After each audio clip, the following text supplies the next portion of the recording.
जय मसीह की और हिंदी के इस ऑनलाइन सर्विस में एक बार फिर से आप सभी का स्वागत है। आप सब कैसे हैं? परमेश्वर की कृपा है। जी हाँ, परमेश्वर की कृपा है कि हम सब आज जीवितों में गिने जाते हैं और परमेश्वर की कृपा है कि आज सुबह हम परमेश्वर की हुजूरी में, उनकी उपस्थिति में, उनके प्रेम के कारण, उनके अनुग्रह के कारण आज हम एक साथ मिलकर इस ऑनलाइन सर्विस में इकट्ठे हो पाए हैं। प्रभु का धन्यवाद कि प्रभु हमसे प्रेम किए हैं और उन्होंने हमसे पहले प्रेम किए, इस कारण हम परमेश्वर से प्रेम कर सकते हैं। हालेलुया। परमेश्वर ने हम सबको भला चंगा रखा है और आज का दिन परमेश्वर ने नियुक्त किया है कि हम उनके साथ एक साथ बैठकर बातचीत करें। परमेश्वर ने ये समय ठहराया है कि हम आनंद के साथ गाते हुए और परमेश्वर की प्रशंसा करते हुए परमेश्वर की फाटकों में प्रवेश करें और उनके आनंद में एक साथ आनंद मनाएं। तो आइए हम इस वक्त परमेश्वर की आराधना में जाएं, उस परमेश्वर की आराधना करें जो कहता है मैं ना कभी तुझे छोड़ूंगा और ना कभी तुझे त्यागूंगा। और अगर हम बीते दिनों को देखें तो प्रभु ने हमारा साथ कभी नहीं छोड़ा। चाहे हम कितनी भी मुसीबत में थे, चाहे हम कितनी भी तकलीफ में थे, परमेश्वर हमारे साथ डटा रहा। हालेलुया। परमेश्वर हमारे हाथों को थामे रहा। हम जब कमजोर पड़ते हैं, प्रभु अपनी ताकत से हमें उठाकर खड़ा करते हैं। जब हम बीमार बिस्तरों में पड़े रहते हैं, परमेश्वर यहोवा राफा अपनी चंगाई से हमें हमारे पैरों पर खड़ा करते हैं। हालेलुया। और आज के इस खुशी के दिन, पवित्र दिन, जो दिन परमेश्वर ने ठहराया कि हम सब एकत्रित हों, एक संगति में एक मन होकर प्रभु की आराधना करें, तो आइए इस समय को और ना गवाएं, अपने स्थानों में खड़े हो जाएं और परमेश्वर की स्तुति करें। हालेलुया।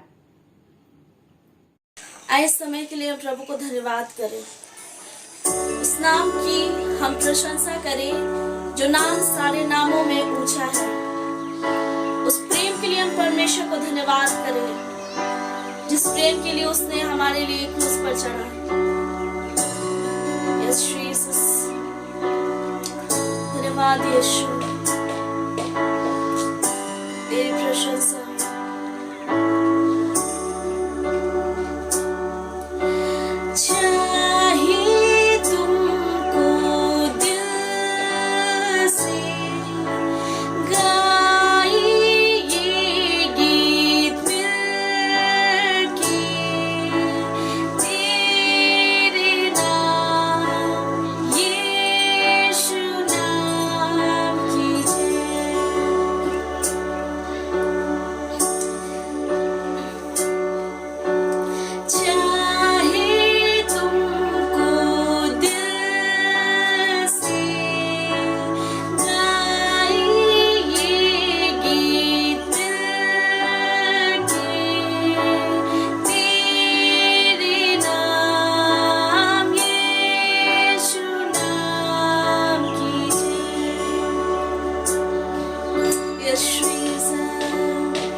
नाम को ऊंचा उठाते हैं स्वामी।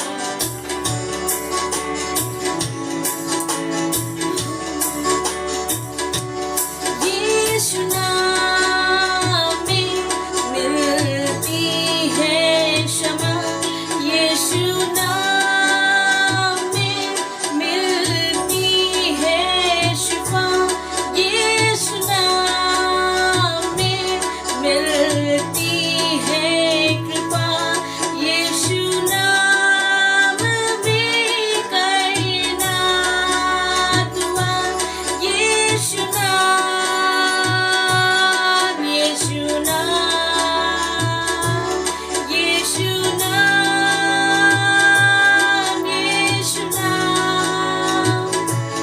यीशु नाम, यीशु नाम,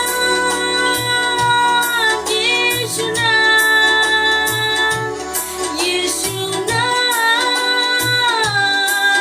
यीशु नाम,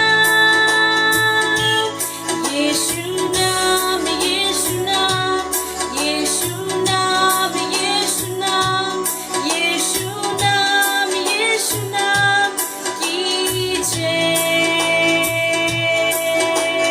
हो। यीशु ईसा। धन्यवाद परमेश्वर, धन्यवाद मेरे राजा आज के दिन के लिए। धन्यवाद परमेश्वर, तू जो हमसे प्रेम करता है, दिल जैसा कोई नहीं। प्रभु अपनी मर्जी हमारे जीवनों में पूरी कर। प्रभु तू जो चाहता है परमेश्वर, प्रभु इस जगह पूरी कर। ये राज्य आए परमेश्वर। ओ रमशिखो रममा, तेरी स्तुति हो।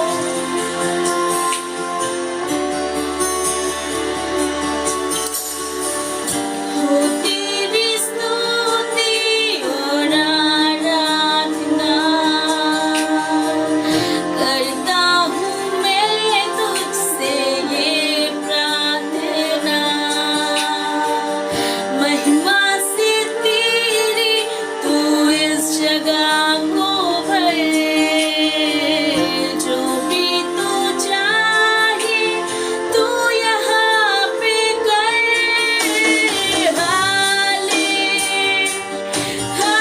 हालेलुया,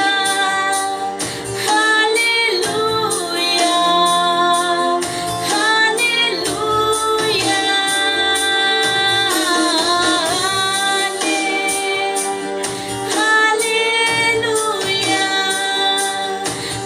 हालेलुया, हालेलुया,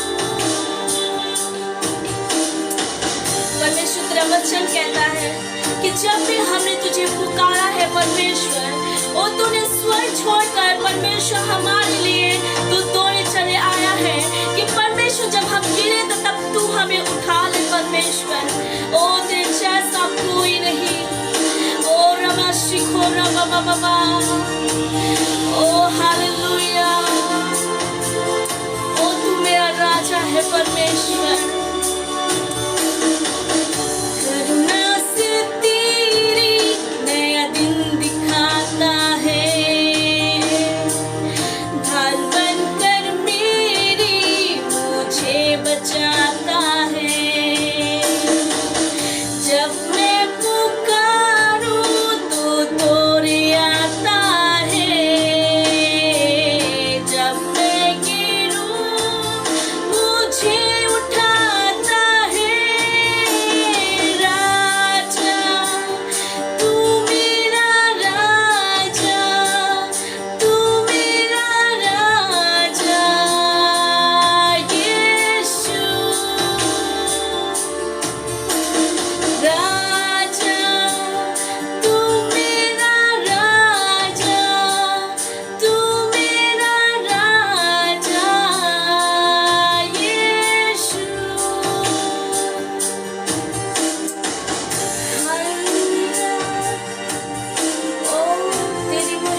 शंदरा बाबा।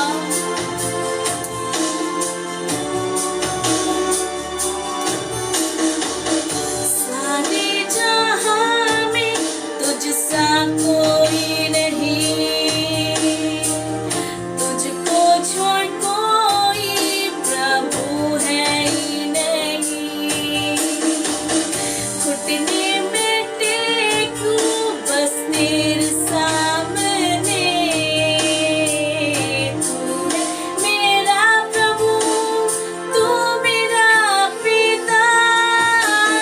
प्यार है तुझसे, प्यार है तुझसे, प्यार है यीशु। प्यार है तुझसे, प्यार है तुझसे, प्यार है यीशु।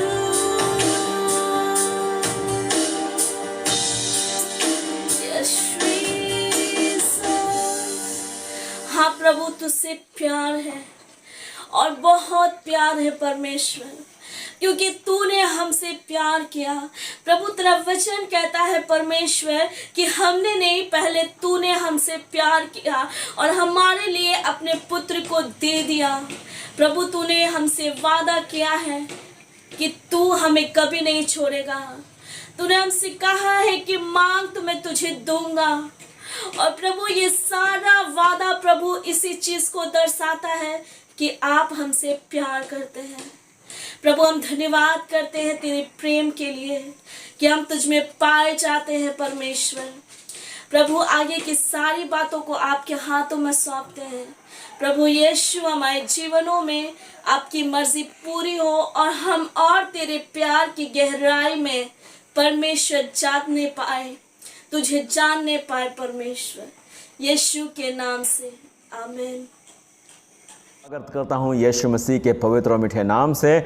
और आज मैं आपसे बातचीत कर रहा हूं बढ़ते हुए रिश्ते के विषय में। रिश्ता एक अहम शब्द है और हर एक कोई किसी न किसी से रिश्ता रखता है। माता पिता के साथ का रिश्ता है, भाई बहन का रिश्ता है, बेटे बेटी का रिश्ता है, नाना नानी, मामा मामी, चाचा चाची, पता नहीं कितने सारे रिश्ते हैं। और चीज़ों से भी हमारा लगाव है, चीज़ों से भी हमारा रिश्ता है। उनके बगैर हम अपने आप को रोक नहीं सकते या रुक नहीं सकते, उनके बगैर हम जी नहीं सकते। रिश्ते कई एक बार बड़े ही हमारे सामने चीज़ों को ऐसा लाते हैं जिनको बरकरार रखने के लिए हमें कई एक बार झुकना आवश्यक हो जाता है। कई एक बार कई चीज़ों को हम छोड़ देते हैं उस रिश्ते को बनाए रखने के लिए। कई एक बार ऐसा होता है कि उस रिश्ते को कायम रखने के लिए हम लोगों से भी दूरी अलाप लेते हैं, क्योंकि हमें और आपको उस रिश्ते को बरकरार रखने की आवश्यकता पड़ती है। एक रिश्ते को बचाए रखने के लिए हम कई एक बार झूठ भी बोल देते हैं। एक रिश्ते को बचाए रखने के लिए हमें अगर किसी से मुठभेड़ भी करना पड़े तो हम मुठभेड़ भी कर लेते हैं, क्योंकि वो रिश्ता इतना आपके लिए महत्वपूर्ण है। मैं नहीं जानता हूँ मेरे भाई बहन, वो बढ़ता हुआ रिश्ता कितना ही आपके लिए बहुत ही महत्वपूर्ण है, लेकिन मैं नहीं जानता हूं कि आप इस रिश्ते के विषय में क्या सोचते हैं जो हमारा और आपका प्रभु के साथ का है। क्या हमारा और आपका रिश्ता बढ़ रहा है, या हमने और आपने कभी गंभीरता दिखाई है इस रिश्ते को बनाए रखने के लिए? क्या हम और आप जैसे एक संसारिक रिश्ते को बनाए रखने के लिए, एक मनुष्य के साथ के रिश्ते को बनाए रखने के लिए हमने कई एक बार ऐसे कदम उठाए जो हमें और आपको नहीं उठाने चाहिए थे? क्या हमने और आपने अपने परमेश्वर के साथ के रिश्ते को बनाए रखने के लिए ऐसा कुछ किया है? आइए हम ध्यान दें प्रेरितों के काम की पुस्तक उसके 5वें अध्याय में। अगर आप पढ़ें प्रेरितों के काम की पुस्तक उसके 5वें अध्याय में, वहाँ पर 2 पति पत्नी हैं, हनन्याह और सफेरा बोल करके 2 जन हैं, और उन्होंने कभी निश्चय किया। और क्या निश्चय किया? क्योंकि उस समय परमेश्वर के लोग जो कलीसिया में आया करते थे, वे अपने तरीके से अपने परमेश्वर के लिए, उसकी सेवा के लिए अपनी अपनी चीज़ों को बेच करके दान स्वरूप भेंट चढ़ाया करते थे। इन दोनों ने निश्चय किया था, मेरे भाई बहन, आपको निश्चय दिलाने के लिए, आपको निर्णय करने के लिए कभी किसी ने दबाव नहीं डाला कि आपको कैसे परमेश्वर के साथ चलना और जीवन जीना है। किसी ने कभी आपको फोर्स नहीं किया कि आपको ये करना ज़रूरी होगा, तभी आप परमेश्वर के साथ रिश्ते में हैं, आपका रिश्ता तभी उसके साथ है। मेरे प्रिय, आपने निश्चय किया, कभी भी आपको किसी ने नहीं कहा अगर नहीं करोगे तो तुम्हारे साथ कुछ घट जाएगा। आपका ये निर्णय था कि मैं उसके साथ प्यार करूंगा, मैं उसके साथ अपना जीवन गुजारूंगा, वो मेरा परमेश्वर होगा, मैं उसका शागिर्द होऊंगा, उसका अनुकरण मैं किया करूंगा। मेरे भाई बहन, हनन्याह और सफीरा निश्चय किया कि उनके पास एक भूमि थी जिसको वो बेचेंगे और बेचने के बाद जो धन होगा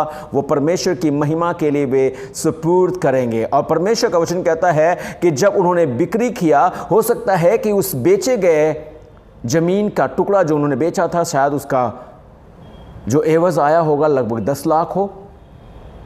और तब उनके दिमाग में लालच आ गई, उन्होंने ये विचार किया, चलो क्यों नहीं ऐसा करते हैं, 2 लाख दे देंगे और 8 लाख बचा लेंगे। मेरे भाई बहन, काश उस समय पत्नी अपने पति के अगेंस्ट खड़ी होती, नहीं, हमने जो निश्चय किया है उस पर हम टिके रहेंगे। शायद हो सकता है कि अगर पत्नी लालच कर रही होती हो रही होगी तो शायद उस समय उसका पति उसको रोकता, रे नहीं, ये गलत हो रहा है, हम गलत नहीं कर सकते। लेकिन कितना ही अजीब बात है, शायद आपस में दोनों की बातचीत चली होगी, दोनों पति पत्नी थे, शायद पति ने कहा होगा, देखो अगर 8 लाख बचा लेंगे तो हमारा भविष्य, आने वाला दिन कितना सुखमय होगा। और उसकी पत्नी जब सुनी होगी तो बड़ी खुश हुई होगी और बोली होगी, आप मेरे सच में पति हैं, आप अपने विषय में कितना अच्छा सोचते हैं, चलिए आपके साथ मैं भी शामिल हूँ, 8 लाख हटा देते हैं, 2 लाख ले जा करके हम परमेश्वर के लिए दे देंगे, किसी को क्या पता चलेगा। मेरे भाई बहन, नहीं जानता हूँ क्या हम और आप भी ऐसे ही कर रहे हैं। अब आपका रिश्ता, आपका किया गया निश्चय, आपने जो निर्णय किया है, क्या उस पर आप बरकरार हैं या फिर आप भी कटौती कर रहे हैं? कहीं एक ऐसी जगह है जहाँ पर आप अपने जीवन में उस परमेश्वर के साथ जो निश्चय किए हैं उससे आप विचलित हो रहे हैं, आप परिवर्तित हो जा रहे हैं, आप बदलते जा रहे हैं और आप उसको पूरा नहीं कर रहे हैं। जानते हैं, परमेश्वर का वचन कहता है, हनन्याह और सफीरा दोनों परमेश्वर के दास पतरस के पास जब लाकर उस धन को दिए, पतरस ने कहा, तुमने पवित्र आत्मा से झूठ क्यों बोला? मेरे भाई और बहन, मैंने जानता हूं कि हम और आप कर क्या रहे हैं। क्या हम रिश्ते में बढ़ रहे हैं? बढ़ते हुए रिश्ते में और बढ़ते हुए रिश्ते में कभी भी कोई भी चीज़ करना हमारे लिए कठिनाई का कारण नहीं बनता है। अगर हमारा रिश्ता बढ़ता हुआ रहता है और हम रिश्ते में बढ़ रहे हैं तो कितना भी कठिन कदम उठाना पड़े और कितना भी कठिन काम करना पड़े उस रिश्ते को कामयाब रखने के लिए, तो हम उठा लेते हैं, हमें कोई दिक्कत नहीं होती। मेरे भाई बहन, क्या आपका रिश्ता बढ़ रहा है? क्या आप ऐसे सफर में हैं जहां पर आपके सामने कठिन बातें आ रही हैं और आप उस चैलेंज को अपने लिए स्वीकार कर रहे हैं? मैंने जानता हूं कि आज आप इस वचन को सुन करके क्या महसूस कर रहे हैं, लेकिन मैं आपसे कहना चाहता हूं, अगर आपका रिश्ता अभी भी बढ़ नहीं रहा है और आप में अगर कहीं भी कटौती करने की आदत लग गई है, कहीं भी आप हनन्याह सफीरा के समान हो गए हैं, my dear friend, I will request you, come back to your originality. अपने सत्य तक आप पहुंच जाएं, अपने असलियत तक आप चले आएं, ताकि हम और आप परमेश्वर की महिमा कर सकें। मेरे परमेश्वर पिता हमसे और आपसे प्यार करता है। जब हम और आप पापी ही थे और जब हम और आप मरने पर थे, तभी यीशु मसीह हमारे और आपके प्यार में मरा था। अगर हम और आप इस सत्य को समझ गए हैं तो हमें और आपको परमेश्वर से एक काम करना है, अपने पूरे दिल से, पूरे प्राण से और पूरे मन से अपने परमेश्वर को प्यार करना है। मत्ती रचित सुसमाचार 22 अध्याय उसका 37 पद हमसे कहता है, तू अपने प्रभु अपने परमेश्वर से अपने सारे मन, अपने सारे प्राण, अपनी सारी बुद्धि से प्रेम रख।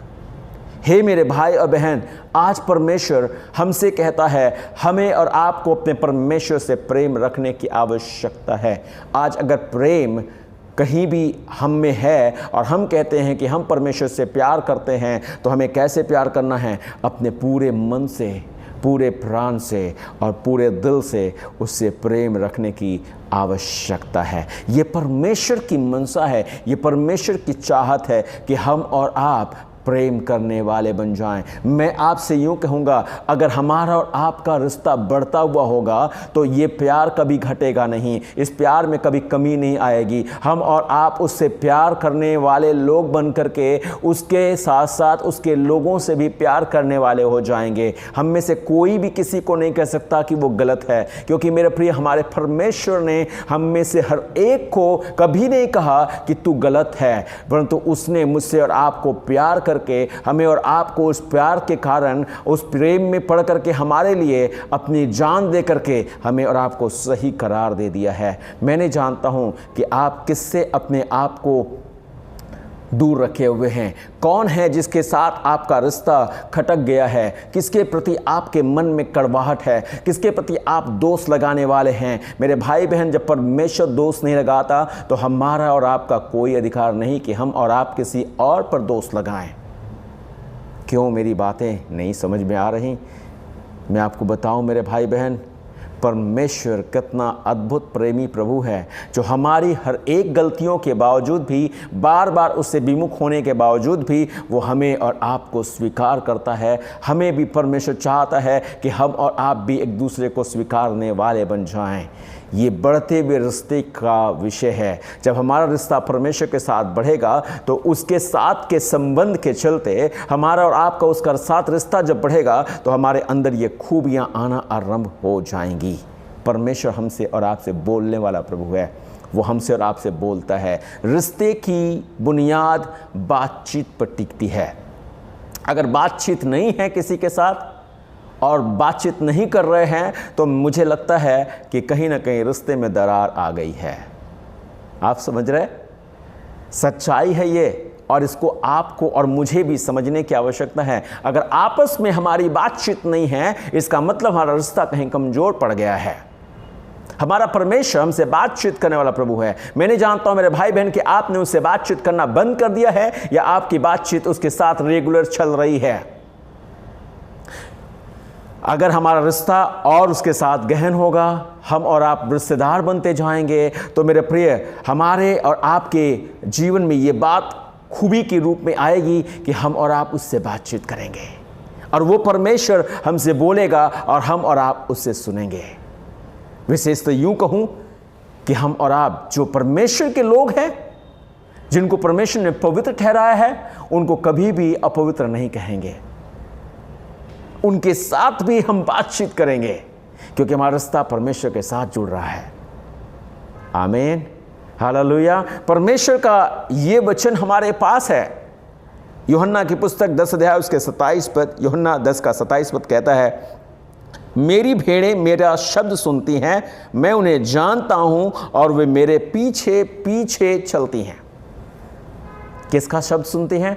रिश्ते की बढ़ोतरी तब है जब आपस में बातचीत है। अगर किसी का किसी से बातचीत नहीं है और कोई एक दूसरे को देखकर मुंह फुला के चला जाता है तो इसका मतलब रिश्ते में कहीं ना कहीं दरार है।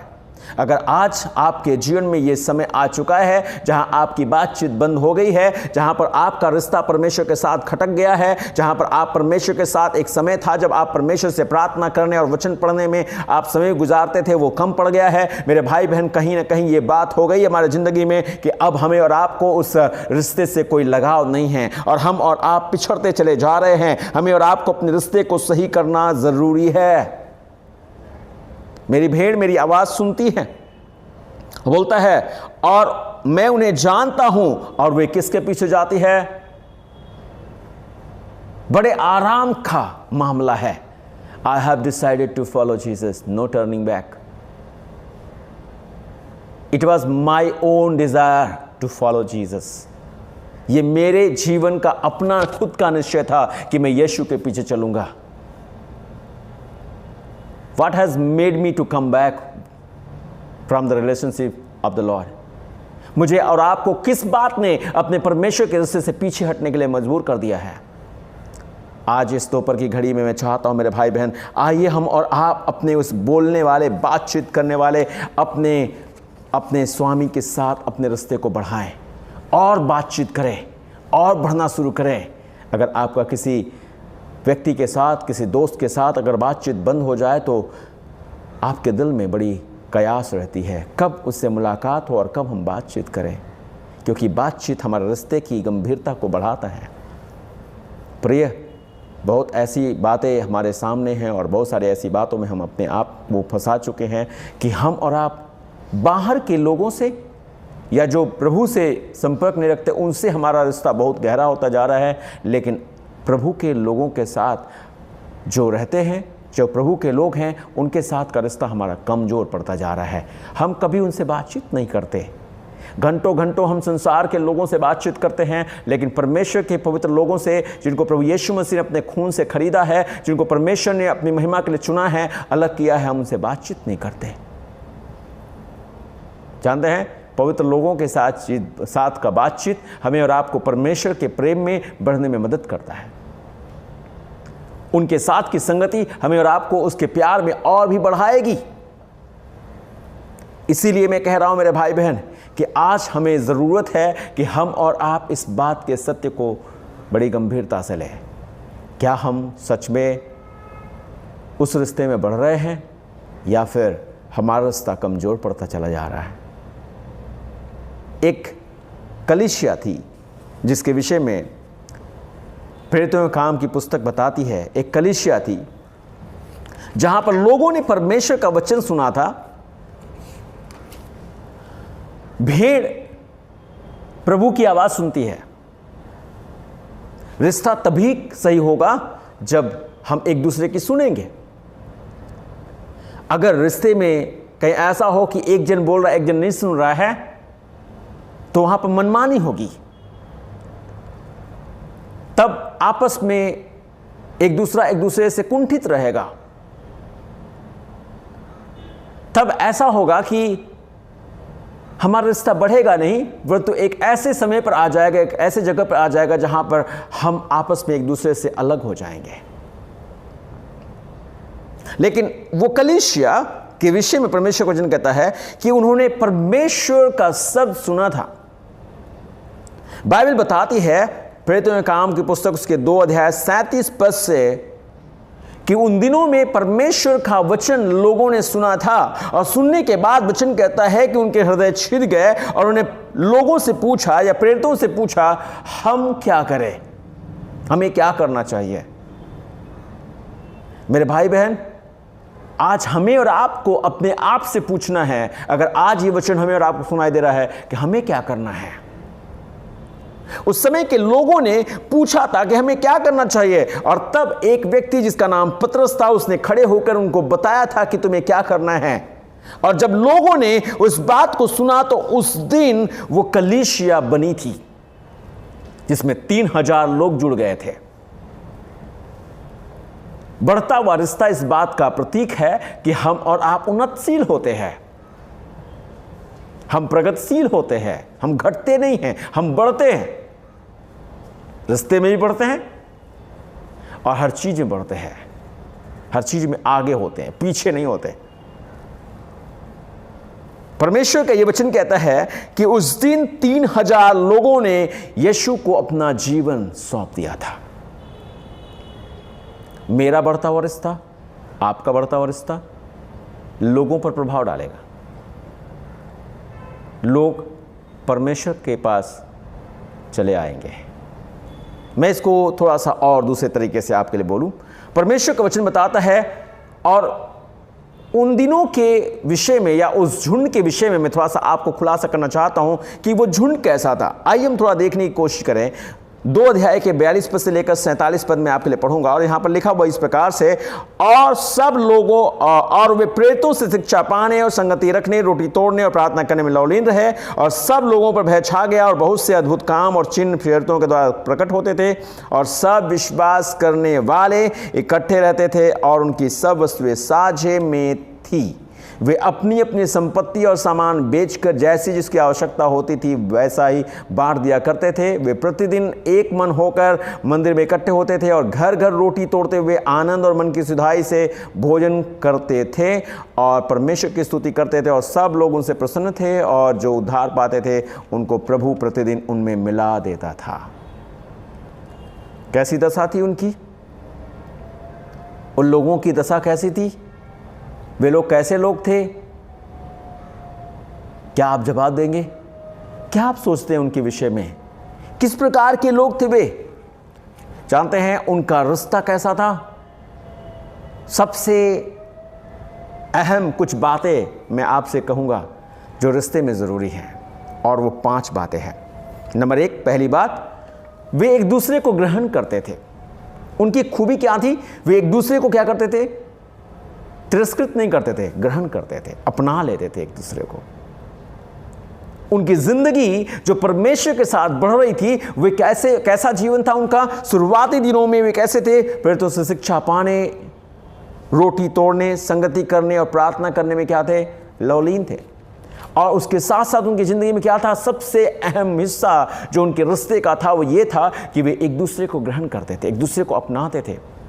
कोई एक दूसरे की नुक्ताचीनी नहीं करता था। रिश्ता तभी बढ़ता है, या रिश्ते में हम तभी बढ़ोतरी को प्राप्त करते हैं जब हम और आप एक दूसरे को ग्रहण करते हैं।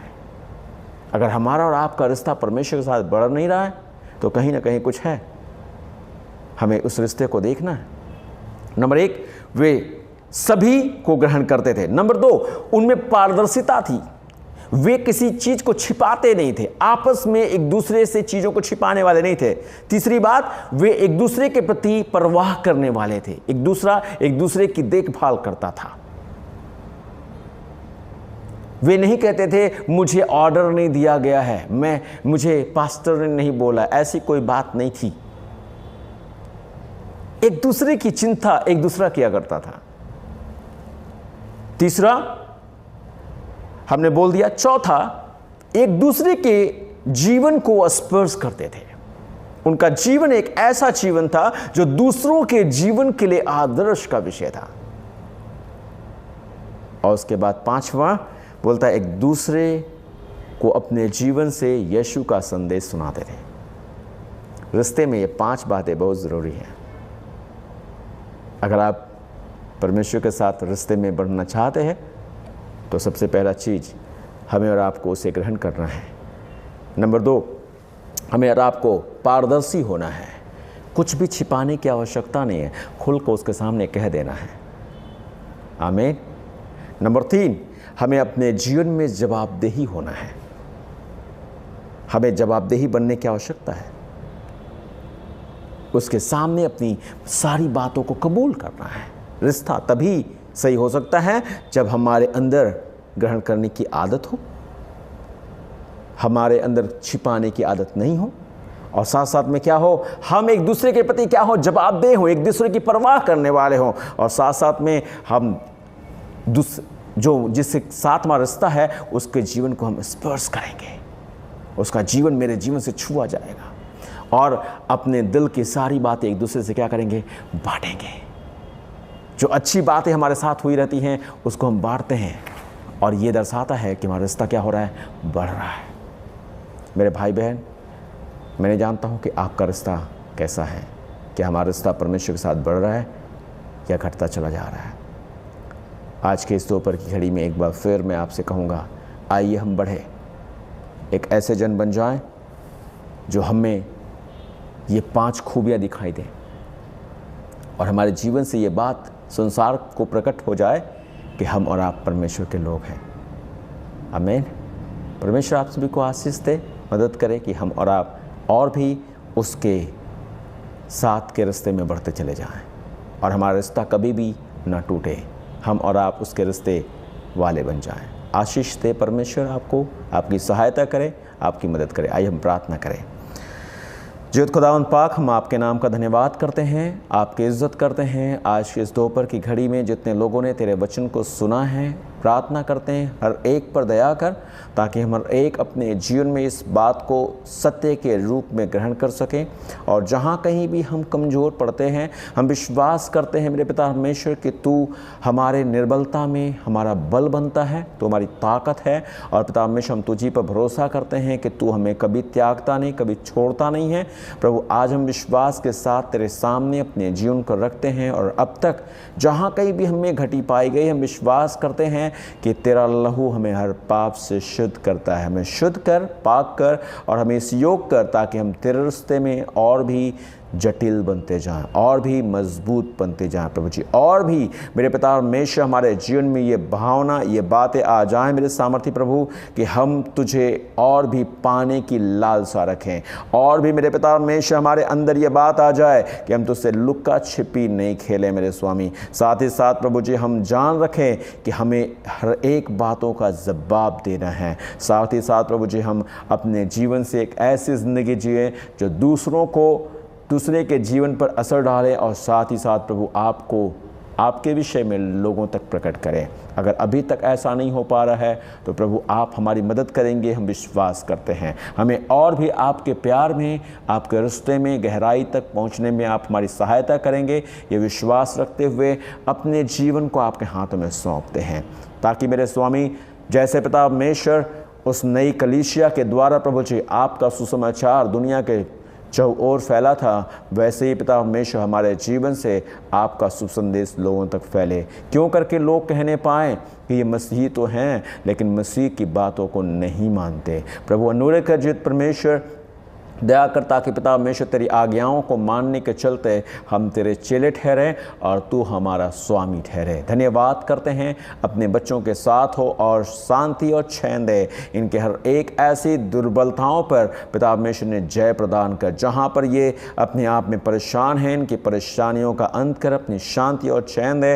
और खुदा बाप तेरी महिमा के लिए पिता परमेश्वर खुदा बाप हमें फिर से मौका दे, ताकि तेरे कदमों में हम बैठें और तेरी उपासना और आराधना कर सकें। धन्यवाद करते हैं, सारी विनती और प्रार्थना यीशु आपके नाम से मांगते हैं, आमीन आमीन। आप सभी का धन्यवाद हमारे साथ हिंदी के इस ऑनलाइन सर्विस में जोड़ने के लिए। और मैं आशा करती हूँ, मैं विश्वास करती हूँ कि आज प्रभु ने आपसे बड़े ही अनोखे तरीके से बातचीत किया है। तो परमेश्वर की इस उपस्थिति को अपने साथ बनाए रखिए, प्रभु से बातचीत करते रहें। और अगर आपकी और भी प्रभु के विषय में जानने की इच्छा हो और आप चाहते हैं कि हमारी प्रार्थना टीम आपके लिए प्रार्थना करे, या फिर आपके पास कोई गवाही है और आप चाहते हैं कि उस गवाही को औरों के साथ बांटे, ताकि उनका भी भरोसा विश्वास परमेश्वर पे बढ़े, तो स्क्रीन पे दिए गए इन व्हाट्सएप नंबरों पे जरूर लिखें। परमेश्वर के चरणों में अपने दान दशमांश उपहार को लाने के लिए स्क्रीन पे दिए गए ऑनलाइन लिंक पे आप भेज सकते हैं। यदि आप पार्क स्ट्रीट की तरफ आ रहे हैं तो पार्क स्ट्रीट में दान की पेटी खुली हुई है, आप उन दान की पेटी में डाल सकते हैं। अभी चर्च ऑफलाइन शुरू हो गई है, तो आप किसी भी एक संडे आइए और चर्च में आकर अपना दान, अपना दशमांश चर्च में दे सकते हैं। परमेश्वर आप सबको आशीष दे। और जो अभी भी निकल नहीं सकते, नहीं आ सकते, अपनी दान दशमांश जरूर इकट्ठे करके रखें। और जिस दिन आपको मौका मिले परमेश्वर के घर आने का, आकर अपनी दान, अपने दशमांश दे सकते हैं, पासवान के हाथों में भी दे सकते हैं। प्रभु आप सबको आशीष दे। सुरक्षित रहिए, परमेश्वर में मगन रहिए। और आज जो प्रभु ने आपसे बातचीत किया है, पूरे सप्ताह इस पर मनन कीजिए। जय मसीह की।